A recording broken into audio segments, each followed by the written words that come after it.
Hello friends, स्वागत है आपका मेरे यूट्यूब चैनल में। आज हम लोग देखने वाले हैं कक्षा 10वीं विषय हिंदी से पाठ एक था पेड़ और एक था टून का प्रश्न उत्तर। पिछले वीडियो में हमने पूरा पाठ आपको समझाया हुआ है, जा करके वीडियो देख सकते हैं। इस वीडियो में इस पाठ के प्रश्न उत्तर पर चर्चा करने वाले हैं। तो चलिए पढ़ना शुरू करते हैं, वीडियो शुरू करते हैं। चैनल को सब्सक्राइब कीजिएगा, अपने दोस्तों के साथ जरूर इसको शेयर कीजिएगा। बहुत ही बेहतरीन आसान भाषा में समझ में आने वाले प्रश्न उत्तर आपके लिए लाए हुए हैं। वीडियो में आपको अंत तक बने रहना है ताकि सारी चीज़ें अच्छे से क्लियर हो सके और आपकी परीक्षा में भी हेल्प हो सके। चलिए प्रश्न अभ्यास से पहला प्रश्न यहाँ पर है, बांझ के हरे भरे पेड़ और ठूंठ के माध्यम से लेखक क्या कहना चाहता है। हमने पाठ में पढ़ा बांझ का पेड़, जो बांझ जो एक क्या है, पहाड़ी पेड़ है, उसके बारे में इसको बोला जाता है बांझ का पेड़। तो उसके माध्यम से और ठूंठ के माध्यम से लेखक हमको क्या कहना चाहता है, ये आपको बताने हैं। उत्तर है इसका, बांझ के हरे भरे पेड़ और ठूंठ के माध्यम से लेखक कहना चाहता है कि हिलना और झुकना अर्थात परिस्थितियों से समझौता करना होता है। हिलना और झुकना इसका मतलब है परिस्थितियों से समझौता करना। तो बांझ के हरे भरे पेड़ और ठूंठ के माध्यम से लेखक हमको जो है परिस्थितियों से समझौता करने को कह रहे हैं। जिस जीवन में समझौता नहीं, समन्वय नहीं, वह जीवन जड़ हो जाता है।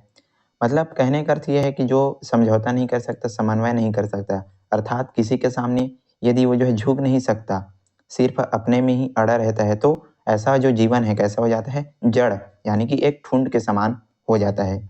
हमारे जीवन में समन्वय होना चाहिए और यही जीवन की क्या है, कृतार्थता है। तो हमको समय रहते इस चीज को समझना है और परिस्थितियों से समझौता करते हुए क्या करना है, हमारे इस जीवन को समन्वय बनाना है। तो ये था इसका आंसर। चलिए प्रश्न 2 देखते हैं, हमारे विचार लचीले और समन्वयवादी क्यों होने चाहिए, स्पष्ट कीजिए। लेखक यहाँ पर विचार को लचीला और समन्वयवादी होने को कहते हैं, तो ऐसा उन्होंने क्यों कहा है, या फिर हमारे विचार जो है लचीले और समन्वयवादी क्यों होने चाहिए, आपको बताने हैं। चलिए इसका उत्तर देखते हैं। हमारे विचार लचीले और समन्वयवादी होने चाहिए क्योंकि यही जीवन की क्या है, पूर्णता है। यदि हम जो है झुकना जानते हैं, समझौता करना जानते हैं, तो यही हमारे जीवन की क्या है, पूर्णता है। यदि हम सिर्फ अपनी ही बातों में अड़े रहे तो जीवन जो है क्या हो जाता है, हमने पहले भी पढ़ा कि जो है एक ठुंड के समान जो है जड़ हो जाता है। व्यवहारिक जीवन में लचीलापन अति आवश्यक होता है, लेकिन सत्य के मार्ग का पालन दृढ़ता से ही किया जा सकता है। भले यहाँ पर जो है आपको चीजें समझनी कि जो व्यवहारिक जीवन है उसमें लचीलापन तो आवश्यक है, लेकिन यदि सत्य के मार्ग का पालन करना है तो उसको उस समय हमको जो है दृढ़ता के से इसका जो है क्या करना चाहिए, पालन करना चाहिए। और ये जो है दृढ़ता से ही क्या है, संभव है। दृढ़ता मानव को बिखरने नहीं देती। इन सबसे समन्वय जरूरी है और हमारे जीवन की सार्थकता ये जो है रहता है। तो जो दृढ़ता है वो मानव को बिखरने नहीं देती और इस सब से जो है समन्वय भी जरूरी है। इससे हमारा जो जीवन है कैसा रहता है, सार्थक रहता है, सार्थक रहेगा। तीसरा प्रश्न है, बांझ के हरे भरे पेड़ और ठूंठ किस मानवीय भाव को प्रकट करते हैं, उदाहरण के साथ स्पष्ट कीजिए। आपको यहाँ पर बताना है कि जो बांझ का जो हरा भरा पेड़ है और जो ठूंठ है वो कौन से मानवीय भावों को जो है प्रकट करते हैं, उदाहरण के साथ आपको इसको समझाना है। और ये जो है इंपॉर्टेंट प्रश्न है, परीक्षा में पूछे जाते हैं, तो इसको अच्छे से आपको समझना है। उत्तर है, बांझ का जो हरा भरा पेड़ और ठूंठ है हमारे जो मनोभाव है, मानव जीवन का जो मनोभाव है उसको जो है प्रकट करता है। ये बताते हैं कि हमारे विचार लचीले हों, परिस्थितियों के साथ समन्वय होना आवश्यक है।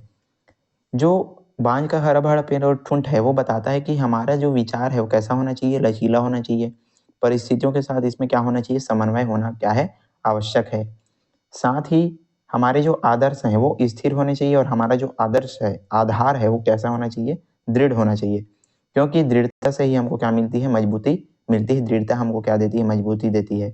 साथ ही जीवन के प्रति हमारा दृष्टिकोण कैसा होना चाहिए, समन्वयवादी होना चाहिए। तो इस प्रकार से आप इसका जो है आंसर लिखेंगे। चलिए चौथा प्रश्न है यहाँ पर, दृढ़ता और जड़ता में फर्क को पाठ में किस प्रकार से बताया गया है, उदाहरण के साथ स्पष्ट कीजिए। हमने पाठ पढ़ा है उसमें दो शब्द है, दृढ़ता और जड़ता, इसको जो है पाठ में बताया गया है। तो दृढ़ता और जड़ता के फर्क को किस प्रकार से जो है लेखक पाठ में बताते हैं, उदाहरण के साथ भी इसको क्या करना है, स्पष्ट आपको करना है, लिखना है। चलिए उत्तर देखते हैं। दृढ़ता जीवन का आधार है क्योंकि दृढ़ता समय पर अड़ भी सकता है और झुक भी सकता है। जो दृढ़ता है वही जीवन का क्या है, आधार है। जिसके अंदर क्या है दृढ़ता है, वो समय आने पर अड़ भी सकता है और समय आने पर झुक भी सकता है। लेकिन इसके साथ ही विचार में क्या होना चाहिए, लचीला और समन्वयवादी भी होना चाहिए। हमारे विचार लचीले और समन्वयवादी होने भी चाहिए। लेकिन जो जड़ता है, यहाँ पर जो जड़ता है वो सिर्फ अड़ना ही जानती है, झुकना नहीं जानती। जो लोग सिर्फ अपनी ही बातों में अड़े रहते हैं वो सिर्फ अड़ना ही जानते हैं, वो कभी भी झुकेंगे नहीं। तो इसी को यहाँ पर बताया जा रहा है कि जो जड़ता है वो सिर्फ अड़ना जानती है, झुकना नहीं जानती। उदाहरण के लिए जैसे हमारा शरीर क्या है नाशवान और आत्मा क्या है शाश्वत है। हमारा शरीर क्या है नाशवान है, लेकिन जो आत्मा है वही क्या है शाश्वत है, दृढ़ है। हमारी आत्मा स्थिरता को समेटे हुए है। विचारों में लचीलेपन से हम परिस्थितियों से आसानी से समन्वय कर सकते हैं। यदि हमारे विचार में लचीलापन है तो हम परिस्थितियों से आसानी से समन्वय कर सकते हैं। और दृढ़ता जो चीज है उसमें व्यक्ति जो है अड़ भी सकता है और झुक भी सकता है। तो ये जो है जीवन का क्या है आधार है। चलिए पांचवा प्रश्न है, एक था पेड़ और एक था ठुंड, पाठ के शीर्षक की सार्थकता स्पष्ट कीजिए। तो यहाँ पर जो है आपको बताना है कि जो एक था पेड़ और एक था ठुंड है, इसमें ये जो शीर्षक है उसकी सार्थकता आपको जो है स्पष्ट करना है। चलिए इसका उत्तर देखते हैं। एक था पेड़ और एक था ठुंड पाठ में लेखक ने मानव स्वभाव की तुलना बांझ के हरे भरे पेड़ और ठुंड से की है। पूरे पाठ में हमको जो है बांझ का हरा भरा पेड़ और ठुंड, इसकी समानता जो है लेखक किससे करते हैं, हमारे जो मानव स्वभाव है उससे करते हैं। ठुंड जो है निर्जीव और जड़ता का प्रतीक है। पेड़ का ठुंड आप सभी लोग देखे होंगे, जो कैसा रहता है, बिल्कुल भी निर्जीव और जड़ रहता है, एक ही जगह वो जो है स्थिर रहता है। लेखक कहते हैं कि जो व्यक्ति सिर्फ अपनी बातों में अड़ा रहता है वह जड़ता का क्या है प्रतीक माना जाता है। जिस प्रकार यदि कोई व्यक्ति सिर्फ अपनी ही बातों में अड़ा रहता है तो उसको हम जड़ता का प्रतीक मान सकते हैं और उसको एक ठुंड की तरह भी समझ सकते हैं। क्यों? क्योंकि उसमें क्या है निर्जीवता और जड़ता का प्रतीक होता है एक ठुंड। इसी तरह मनुष्य के विचार जो है बांझ के हरे भरे पेड़ की तरह लचीले और समन्वयवादी होने चाहिए। लेखक हमको जो है पाठ में बांझ के हरे भरे पेड़ों के बारे में बताते हैं, जो कि झुकना भी जानते हैं और वो जो है सीधा भी होना जानते हैं। कहने का अर्थ यह है कि लचीले भी हैं और समन्वयवादी भी हैं। तो ऐसा ही हमको हमारे विचारों में रहना चाहिए, लचीला और समन्वयवादी। हम परिस्थितियों से समझौता करने के लिए जड़ की तरह जमे रहें और आगे बढ़ें। तो हमको जो है परिस्थितियों से समझौता करने के लिए आगे निरंतर जो है जमे रहना है और हमको आगे जो है बढ़ते रहना है। तो इस प्रकार से आप जो है इसका उत्तर लिखेंगे। तो ये था दोस्तों हमारा पाठ, एक था पेड़ और एक था ठुंड का पाठ का प्रश्न उत्तर।